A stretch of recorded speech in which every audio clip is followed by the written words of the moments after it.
Hey guys, welcome back to Highlights. I'm Michael Clark, one of your hosts for this program, and I'm sitting here today with Jordan Evans. Yes, sir. And I am very excited about this. I do have to say, I told my dad I was going to do this. We're Steelers fans. Okay. So on multiple occasions, we have been We Day, right? The whole chant is Who Day. Who Day, yeah. And so I've always laughed when I hear that chant because anytime you lose, it automatically means you can't chant that anymore. For sure, yeah. But I have a lot of respect for Cincinnati as a rival. They have always been a team that has been very difficult to play against. Yes, sir.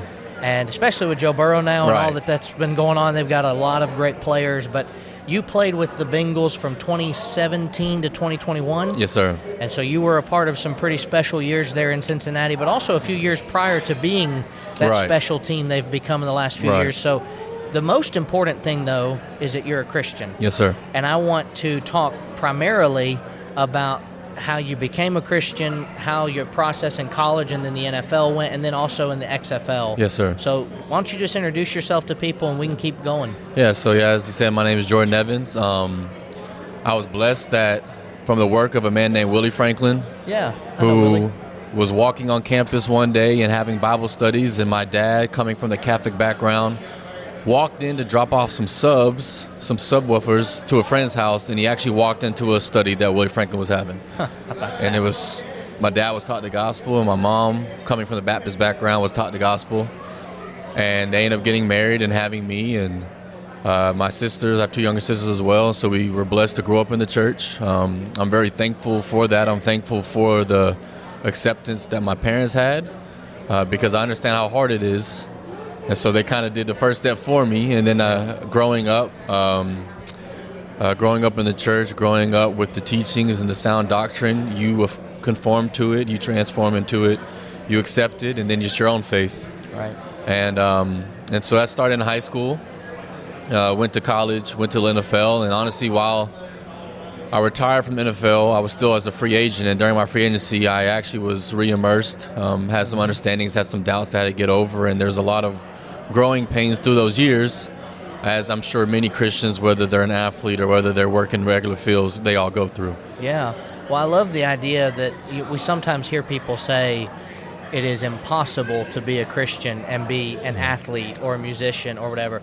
I now know 3 different professions that have managed to be in difficult backgrounds and maintain their faith. I know Right. a musician.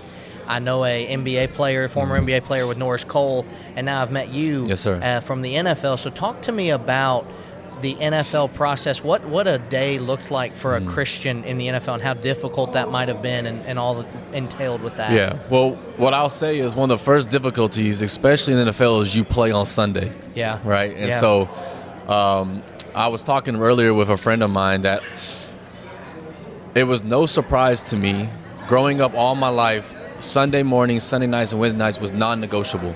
Yeah. I missed many championship games growing up as a young kid because my dad set a standard that we don't miss. This Yeah. does not come before sports. So when I was in college playing Saturdays, even if I come back late at 3 a.m., Sunday morning we have to be at service. Right. Wednesday night I'll be at service. The next note I get into the NFL and I play on Sundays. Right. And my faith wavered because of those things. Sure. And the only way that you're able to get through those things is if you do have a good support system. And even during those times when I might have been struggling or maybe I wasn't had great as attendance, I had a mother and a father who never stopped pouring into their son. Yeah. I never had older men pouring into their son. A man, a preacher at Great Road Church of Christ in Cincinnati took me out to lunch and things of that matter. When I end up in Tampa, the elders there continued to feed into me. And I don't know if they'll realize that, and maybe I could show my appreciation later, that those were the things that helped me to keep my faith while playing NFL. Because in all reality, it's not that it's impossible, because all things are possible Sure. with God especially, but it's not easy. Right. It's not the environment that surrounds you with Christ-like minded people. And so with the help of the church, I was able to keep my faith. Yeah, because I know I'm a traveling preacher now. Yes, I sir. travel for the Memphis School of Preaching and Recruit. I'm gone a lot throughout the year, and I'm in a different city sometimes every weekend. Right. And that's kind of a lot of Yes, what sir. you had to deal with, Right. too. And even though for the 4 years you were there, you went to the same cities primarily and certain like divisional rivals and all of Correct. that. But you're in a new city almost every weekend, and the temptation's very easy. Like, no one here knows who I am pretty Right. much. Mm-hmm. And no one's going to know if I do X, Y, or Z. And so how did that type of environment, because I'm imagining it was pretty structured in the NFL that you For weren't sure. allowed to do whatever you wanted. Yeah, but no. you still had some free time when you went to these cities, right? Right, a little bit. And so luckily, because I was a special teams guy, my special teams coordinator was very big in meetings. Yeah. So the time that we would have was literally go get dinner and come back. But there are times that guys had done things, and there were some explicit things that guys partake in, whether it was before games or post games, that sometimes you might get caught into it, but more times than not, you have to you got to go home. Right. You got to go home. Right. And I give many stories of certain things that, like I said, are common, that can entice you to come, and you have to find a way to say no. Right. Even if you say yes, that doesn't mean you continue to say yes. Yeah.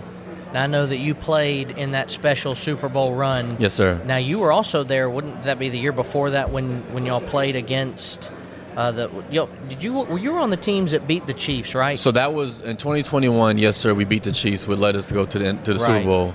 The years before that, honestly, we were really, really bad. Right. I do Yeah. remember that personally. So I'm a Steelers fan, right, so yeah, I the do first know that. 4 yeah. years, we were really bad. Right.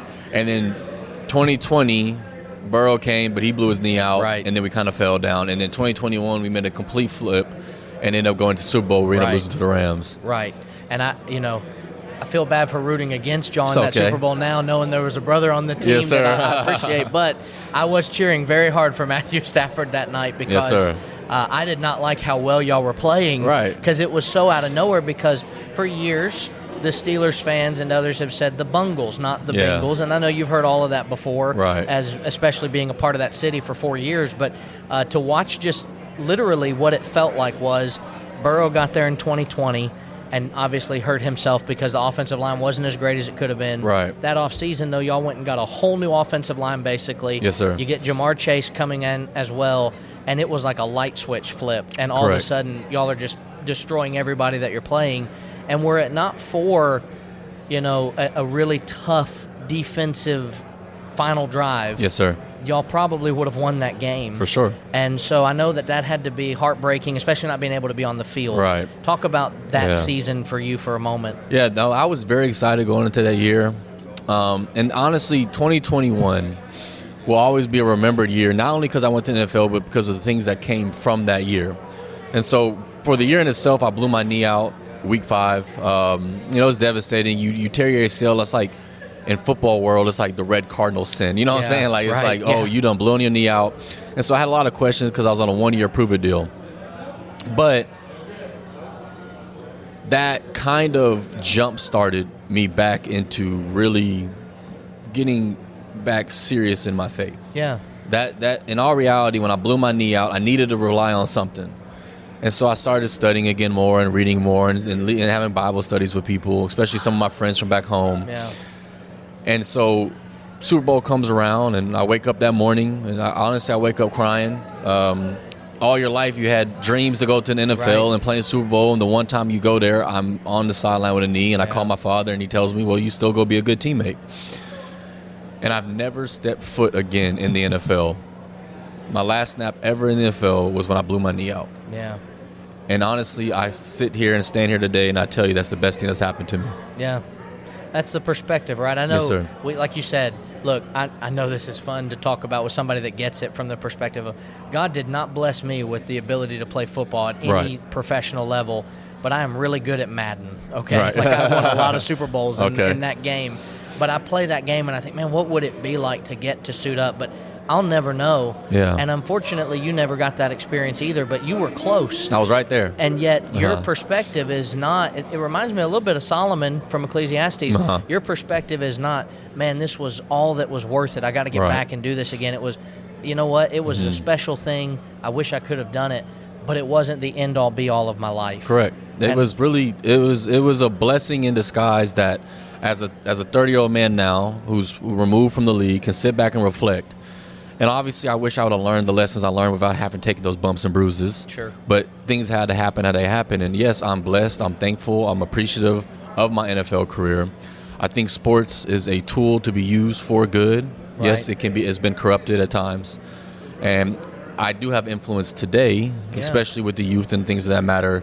And I pray that I do good now works for the Lord more than I ever have in times past. Yeah. So what are you up to nowadays? I mean, Yes, I know sir. that some people, it happens a lot when people play and then they retire, they kind of disappear or they go on TV. So Right, you, yeah, you would be by default considered disappeared. Disappear, but yes, sir. what you said a minute ago, I think, is what we would echo is the best thing that's ever happened. But what are you up to lately? Yeah, so I'm finishing up MBA. I'm getting my MBA right now.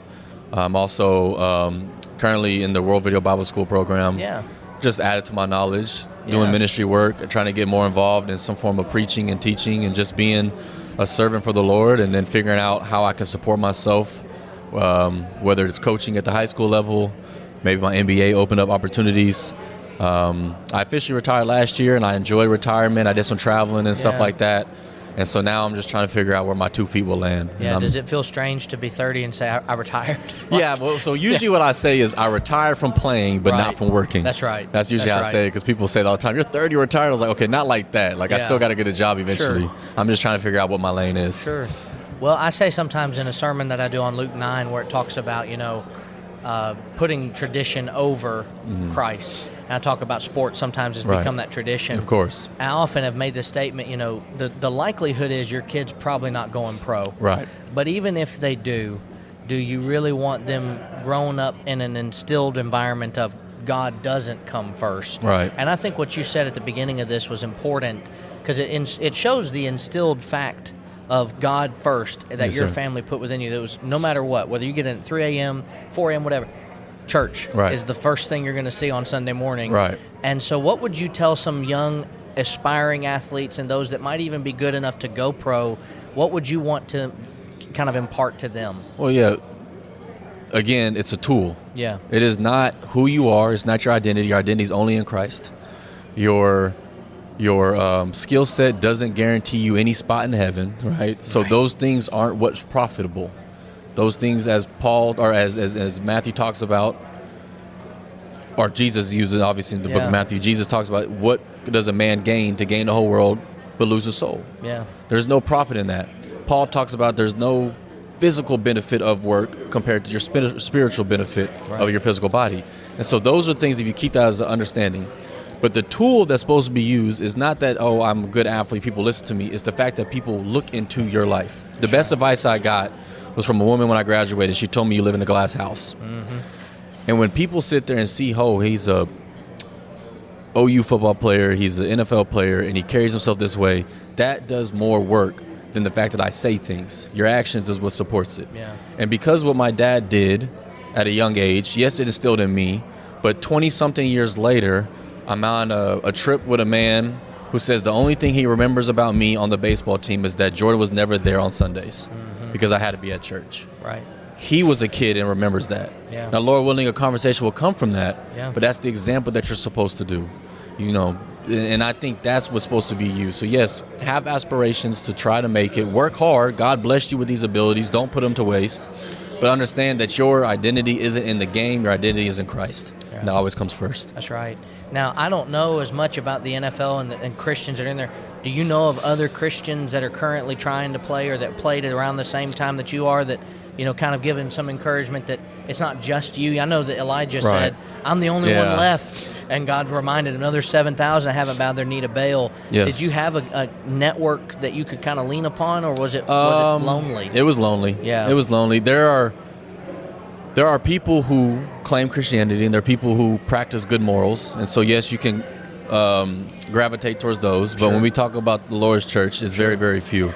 I've had a handful of people that I know, and a lot of them are former players Yeah. that were in the NFL. And there was a few current players, and they're all retired. A good friend of mine, Rodney Anderson, played with me at OU, got drafted to the Bengals. He's a member of the church. Yeah. There's word that D'Amico Ryans, the head coach for the Texans, Sure. he's a member of the church at Fifth Ward. And so there's a few in the sporadic. Yeah. There's not much. Luckily, there's some Christian influences in some of these men. Right. And our goal is to make sure, just like Paul had to and Priscilla Kula had to with some of those men in the Ephesus and of Apollos, to show them the more accurate way. Yeah. So Man, Jordan, it's been encouraging talking to you. I'm excited to see what's next. Thank you. And hopeful and prayerful that maybe as we continue to do our job as Christians, that in the next several years we'll hear of more Christians that are in sports like that. I've always looked at certain athletes and had a lot of admiration for them, but I've been let down by so many because what ends up happening on the field is not matched off the field. The excellence you see on the field is matched. It's not matched. It's put with immorality and sinful actions and arrest reports and all the things that you don't like seeing because you buy these people's jerseys, you got their name on your back. Right. And yet it's a good reminder that whatever name's on the back of a jersey pales in comparison to the name of Christ and getting to wear that. Yes, sir. And so what a blessing to get to have met you and to have had the opportunity on Highlights here to talk about it. You have anything else you want to add before we close? No, I'm just thankful for the patience of God, thankful for his mercy because I needed it more than anybody. I had a lot of my struggles, but I'm so thankful that I'm where my 2 feet are today. I look forward to what tomorrow brings, and hopefully anybody can be inspired by that. Absolutely. Well, I forgot we are filming. Hey, Wayne. And so when I opened this podcast, I didn't say anything to you guys. Thank you for being with us and being a part of the Scattered Abroad Network and Highlights specifically. We'll be back more soon with more content, but until then, take care and God bless.